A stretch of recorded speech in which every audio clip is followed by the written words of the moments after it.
Xin chào các bạn. Hôm nay chúng ta sẽ bàn về một trong những bước đi chiến lược của Trung Quốc có thể làm ảnh hưởng không nhỏ đến nền kinh tế Việt Nam. Đó chính là động thái mới nhất từ Alibaba khi mà tập đoàn này vừa quyết định mở rộng nền tảng thương mại điện tử 1688.com sang Việt Nam. Nghe thì có vẻ đơn giản, nhưng điều này lại mở ra những thách thức khổng lồ cho ngành bán lẻ, thương mại điện tử Việt Nam và cả nền kinh tế của chúng ta. Vậy câu hỏi đặt ra là Việt Nam sẽ bị ảnh hưởng như thế nào? Hãy cùng mình phân tích chi tiết trong video hôm nay nhé. Mới đây, nền tảng 1688 của tập đoàn Alibaba trước đây chỉ phục vụ thị trường nội địa Trung Quốc đã bất ngờ cập nhật giao diện ngôn ngữ tiếng Việt và đặc biệt hơn cho phép vận chuyển hàng hóa trực tiếp đến tận tay người tiêu dùng Việt Nam. Các bạn có thể hình dung, trước đây nếu muốn mua hàng từ 1688, người tiêu dùng phải thông qua các đơn vị trung gian chịu thêm nhiều khoản phí, nào là phí đặt hàng, phí vận chuyển và cả các thủ tục phức tạp nữa. Nhưng bây giờ, tất cả đều trở nên đơn giản hơn rất nhiều. Với giao diện tiếng Việt và khả năng thanh toán bằng thẻ quốc tế, người mua hàng chỉ cần vài cú click là đã có thể đặt hàng trực tiếp từ Trung Quốc. Bạn nào ở đây từng phải vật lộn với mấy trang thương mại điện tử Trung Quốc chưa? Thú thật đi, có khi đang lướt 1688 hay Tạo Bảo mà nhìn mấy cái nút, mấy cái ký tự la, chắc hẳn nhiều người đã từng cảm thấy như mình đang lạc vào mê cung chữ Hán vậy. Lúc ấy chỉ muốn tắt máy, rút tiền và chịu thua. Nhưng giờ thì mọi chuyện đã khác rồi nha, không cần phải đau đầu với ngôn ngữ nữa. Vì bây giờ 1688 đã có giao diện tiếng Việt, bạn sẽ thấy mỗi thao tác mua sắm online trở nên dễ dàng, đơn giản như ăn cơm vậy. Mà cơm Trung Quốc thì lại đang ship thẳng về Việt Nam nhanh hơn cả pizza. Có ai đang ngồi cạnh đơn hàng từ Tạo Bảo mà lỗ mãi chưa thấy về đến tay của mình không? Hãy thử tưởng tượng chỉ vài ba cú click chuột thôi, hàng hóa đã bay từ Quảng Châu về thẳng nhà. Như thể có cái máy dịch chuyển tức thời vậy.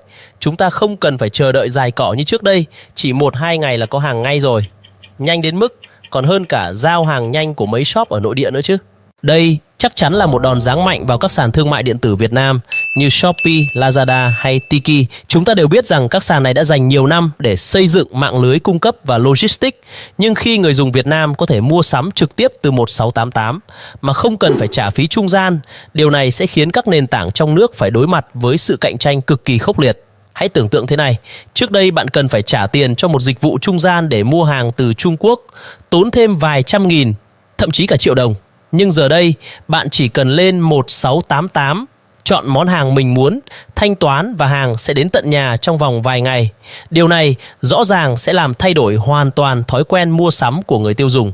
Không chỉ là các sàn thương mại điện tử, ngay cả các doanh nghiệp bán lẻ và sản xuất trong nước cũng phải đối mặt với những thách thức mới. Hàng hóa Trung Quốc từ lâu đã nổi tiếng với giá rẻ, đa dạng từ thường vàng hạ cám.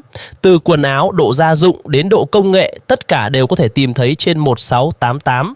Điều này sẽ khiến các nhà bán lẻ nhỏ lẻ ở Việt Nam gặp khó khăn lớn khi mà người tiêu dùng giờ đây có thể mua hàng trực tiếp với giá gốc, không cần phải trả lãi cao như trước đây. Thêm vào đó, Alibaba cũng đang xây dựng các kho hàng lớn gần biên giới Việt Nam, đặc biệt là tại Lào Cai, nhằm tối ưu hóa việc vận chuyển. Điều này có thể rút ngắn thời gian giao hàng xuống chỉ còn 1-2 ngày đối với khu vực miền Bắc. Những kho hàng này có khả năng xử lý hàng trăm ngàn bưu kiện mỗi ngày, giúp giảm bớt áp lực về thời gian giao hàng, một lợi thế vô cùng lớn. Trong những năm gần đây, đặc biệt là sau đại dịch Covid-19, xu hướng mua sắm online tại Việt Nam bùng nổ một cách mạnh mẽ. Theo Hiệp hội Thương mại điện tử Việt Nam, quy mô thị trường bán lẻ trực tuyến đạt khoảng 17 tỷ đô vào năm 2023.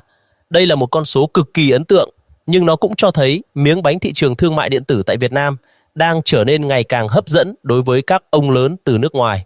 Có lẽ Alibaba đã nhắm đến thị trường Việt Nam từ lâu, chỉ là bây giờ họ mới tung ra chiêu bài 1688. Điều này không phải là một động thái bất ngờ, bởi vì Trung Quốc đã chuẩn bị kỹ càng cho bước đi này. Việc xây dựng các kho hàng gần biên giới không chỉ giúp cải thiện việc vận chuyển mà còn là một chiến lược dài hạn để thâm nhập sâu vào thị trường Việt Nam. Chúng ta có thể dễ dàng thấy được tham vọng của họ với những kho hàng khổng lồ sát biên giới. Alibaba hoàn toàn có thể giải quyết bài toán logistics một cách dễ dàng, điều mà trước đây là trở ngại lớn nhất trong việc mở rộng ra thị trường nước ngoài. Có ai ở đây là chuyên gia mua hàng online không? Các bạn thử tưởng tượng nhé. Mỗi khi bạn lên đơn săn hàng Trung Quốc, thường thì phải chờ hàng cả tuần hoặc cả nửa tháng trời mới nhận được, đúng không? Đôi khi phải lo lắng không biết đơn hàng có đến kịp trước buổi tiệc của bạn hay không. Nhưng mà với 1688 thì mọi chuyện có thể thay đổi. Các bạn sẽ chỉ cần đợi 1-2 ngày là hàng từ Trung Quốc đã đến tay rồi. Thử nghĩ xem, mua hàng từ bên kia biên giới mà còn nhanh hơn ship nội thành Hà Nội đấy chứ. Việc 1688 thâm nhập vào Việt Nam sẽ không chỉ làm khó các sàn thương mại điện tử nội địa mà còn đẩy cuộc đua cạnh tranh lên một tầm cao mới. TikTok Shop, một đối thủ đáng gồm của Shopee và Lazada, cũng đang tăng trưởng chóng mặt với mức tăng trưởng tới 242% trong nửa đầu năm 2024. Nhưng liệu TikTok Shop có thể trụ vững khi mà gã khổng lồ Alibaba bước vào cuộc chơi? Điều này chắc chắn sẽ là một câu hỏi lớn. Tuy nhiên, đối với người tiêu dùng, cái sự cạnh tranh này không hẳn là điều xấu. Khi các sàn thương mại điện tử cạnh tranh quyết liệt thì ưu đãi cho khách hàng cũng sẽ ngày càng nhiều hơn.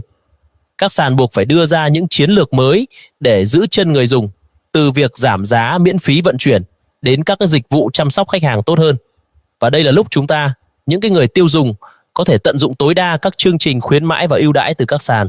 Với các doanh nghiệp sản xuất và bán lẻ trong nước, thách thức đặt ra không phải là nhỏ, nhưng điều này cũng mở ra cơ hội để các doanh nghiệp nâng cao chất lượng sản phẩm, tập trung vào thiết kế và giá trị văn hóa đặc thù của hàng Việt Nam. Thay vì chỉ chú trọng vào việc giảm giá để cạnh tranh, các doanh nghiệp cần tạo ra những sản phẩm có giá trị cao hơn, đồng thời xây dựng lòng trung thành từ người tiêu dùng bằng cách khai thác sự khác biệt trong lối sống và văn hóa tiêu dùng.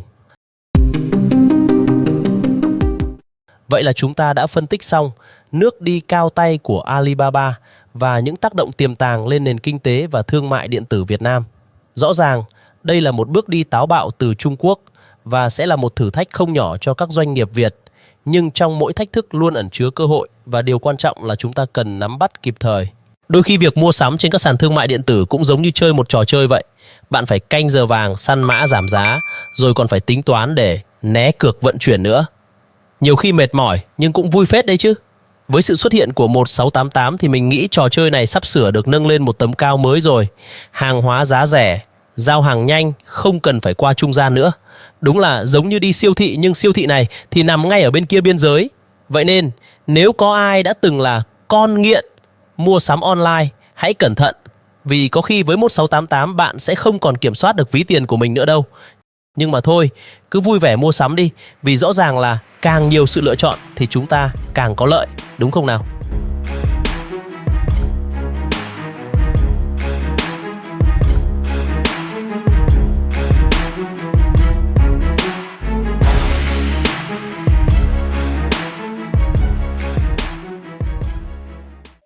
Cảm ơn các bạn đã quan tâm theo dõi.